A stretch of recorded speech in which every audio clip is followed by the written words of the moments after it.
Bonjour à tous, aujourd'hui une petite vidéo sur comment se débrouiller sur les calculs quand on vous les demande sans calculatrice. Mais avant de rentrer et de parler de ça, il faut faire un rappel sur une règle qui est importante, c'est ce qu'on appelle la priorité des opérations. Et pour ça, je vous ai mis un petit exemple qui est juste derrière moi ici. 2 plus 3 que multiplie 5. Le bon résultat à trouver ici, c'est 17. Et non pas 25. Pourquoi? Parce que du fait que j'ai une multiplication ici, c'est la première opération que vous devez réaliser avant l'addition. Dans tout calcul, vous faites d'abord la multiplication, la division, peu importe les ordres, tant que vous faites ces calculs-là, et ensuite seulement vous allez additionner et soustraire. La seule exception que vous allez avoir, c'est si, sur ce calcul-là par exemple, je rajoute un élément qu'on appelle les parenthèses ici. Si j'ai des parenthèses, je fais d'abord mes calculs entre parenthèses en priorité. Donc cette fois-ci, je ferai 2 plus 3 égale 5, et après je ferai 5 fois 5, et là je trouverai 25. D'accord ? C'est un rappel très important. On fait toujours les multiplications et divisions avant de faire les additions et les soustractions. Alors, généralement, quand on vous demande de faire des opérations sans calculatrice, il y a plusieurs possibilités. Il y a tout d'abord tout ce qui va relever des tables de multiplication.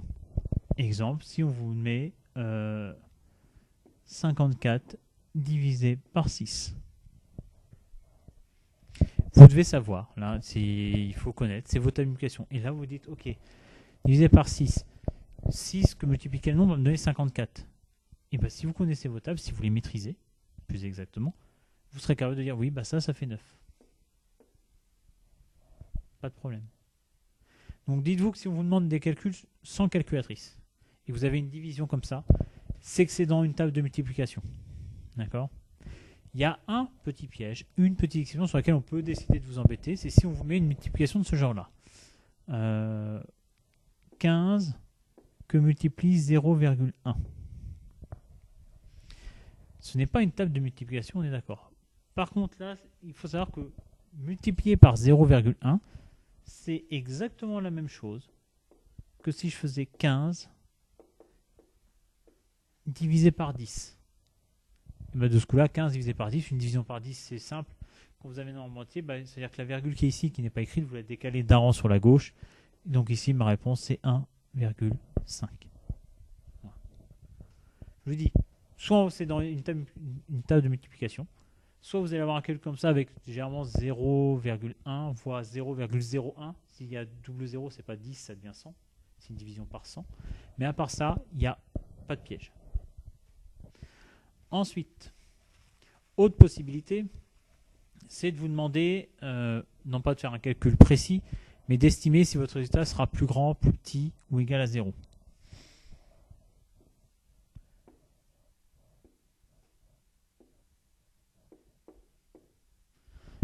Là, ça va être tout simple. Je commence par le plus simple, égal à 0. Si dans votre calcul précédent, vous avez une multiplication avec un 0 dedans, ça fait forcément 0. C'est-à-dire que ça, généralement, cette question-là, on vous le demandera que pour une série de multiplications. Si dans toute votre liste de nombres, il y a une fois il y a écrit multiplié par 0, exemple, ici, imaginons que je vous fasse 2 fois 3 fois 4 fois 5 fois 0 fois 7 fois 9. Là, j'ai plein de nombres, mais j'ai une fois multiplié par 0. Donc, ça fait 0, c'est obligatoire. Alors, ce que je dis pour avec signe multiplié, c'est la même chose pour avec si vous avez le signe divisé. Je peux mettre tout des divisés partout, pas de problème. Du fait qu'il y a un 0, mon résultat, c'est 0. Pas de problème par rapport à ça. Pour que ce soit inférieur à 0, je ne vais pas regarder cette fois-ci si j'ai un 0 ou pas. Je vais juste regarder combien j'ai de nombres négatifs. Si vous avez plus de nombres négatifs que de nombres positifs, vous auriez tendance à dire ouais, mais c'est bon, ça va être négatif. Non, il ne faut pas partir sur ce raisonnement-là. Il faut que vous comptiez vos nombres négatifs. Et là, c'est très simple. Pour que ce soit inférieur à 0, il faut que vous ayez des nombres négatifs en nombre impair. Donc, il faut que vous ayez un nombre négatif, 3 nombres négatifs, 5 nombres négatifs. Après, 7, 9, etc.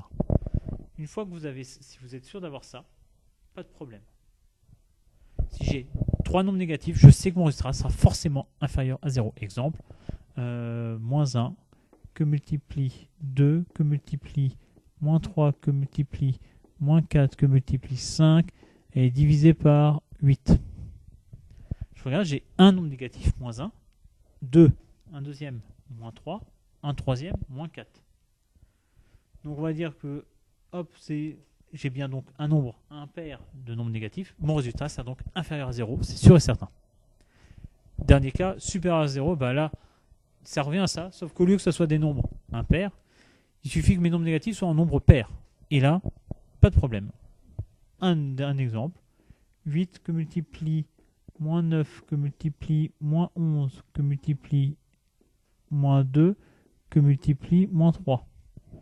1, 2, 3, 4. J'ai 4 nombres négatifs, un nombre pair, donc je suis sûr et certain que mon résultat sera supérieur à 0.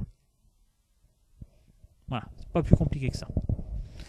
Et enfin, dernier point sur lequel on va pouvoir vous embêter en vous demandant en tout cas sans calculatrice, c'est en écrivant des additions, des soustractions un petit peu étranges.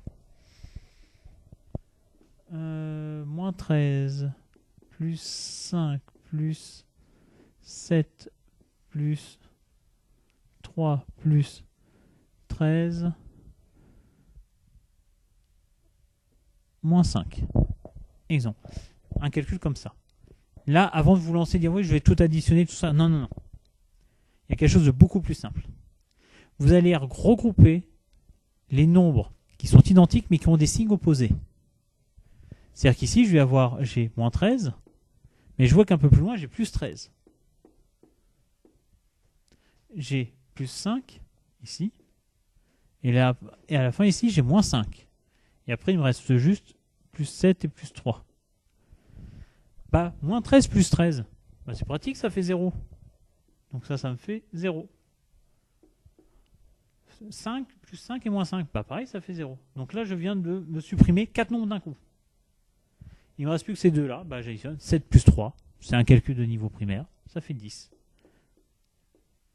Et donc là, je suis sûr et certain que mon résultat, bah, c'est 10. Voilà, ça, c'est l'autre élément sur lequel on peut vous embêter sur un calcul sans calculatrice. Vous mettez des nombres comme ça, là, il faut que vous soyez, comme je dis, malin. Vous regroupez d'abord tous les nombres identiques, mais avec des signes opposés. Pourquoi? Parce que les deux vont s'annuler et vous obtiendrez 0. Donc vous n'aurez plus besoin de vous en occuper. Et une fois que vous avez fait ça, bah, vous regardez juste ce qui vous reste et vous additionnez. Premier cas. Après, il y a une deuxième astuce. Alors, c'est pas quand ça fait 0, mais pour obtenir des nombres qu'on appelle sympathiques. Par exemple, alors, on va mettre 5 plus 15 plus 2 plus 11 plus 8. Là, vous dites, oui, ben là, il n'y a pas de nombre. D'accord, tout est du même signe, pas de problème. Sauf que là, il y a des nombres que j'ai envie de regrouper. Lesquels j'ai envie de regrouper? Ben, je vous montre. J'ai envie de regrouper 5 plus 15. Et j'ai envie de regrouper plus 2 plus 8. Et de laisser 11 tout seul. Pourquoi? Parce que 5 plus 15 et 2 plus 8, ça va me donner des nombres ronds. 5 plus 15, ben, ça fait 20. C'est facile à compter. Pas besoin de se embêter avec des retenues, etc. 2 plus 8, ça fait 10. Et je remarque mon 11. Donc là, il me reste 20 plus 10 plus 11. 20 plus 10, c'est facile, ça fait 30. 30 plus 11, 41. Voilà, tout simplement. Après, on peut aller encore un peu au-delà et vous faire ce que je viens de faire, une combinaison des deux derniers points que vous aviez là. Allez, on fait un dernier petit exemple pour finir cette vidéo. Moins 7 plus 12 plus 4 plus 7 plus 16. Voilà. Petit calcul très court, très simple. Là, je fais quoi? Ben, je regarde. D'abord, est-ce que j'ai des nombres identiques de signes opposés? Et oui, j'en ai. Moins 7 plus 7, donc je vais les regrouper. Moins 7 plus 7. J'en ai pas d'autres. Ok, maintenant, est-ce qu'il y a des nombres qui vont me donner un chiffre rond? 12 plus 4, non, ça marche pas. 12 plus 16, ça marche pas non plus. 4 plus 16, ah oui, 4 plus 16, ça marche. Donc là, je vais regrouper. Plus 4, plus 16, et ben il me reste 12 que je mets à la toute fin. Moins 7 plus 7, comme j'ai dit précédemment, ça fait 0. 4 plus 16, nombre rond, ça fait 20. Plus 12. Maintenant, il ne me reste plus qu'à faire 20 plus 12. Une addition simple. Résultat, 32. Voilà.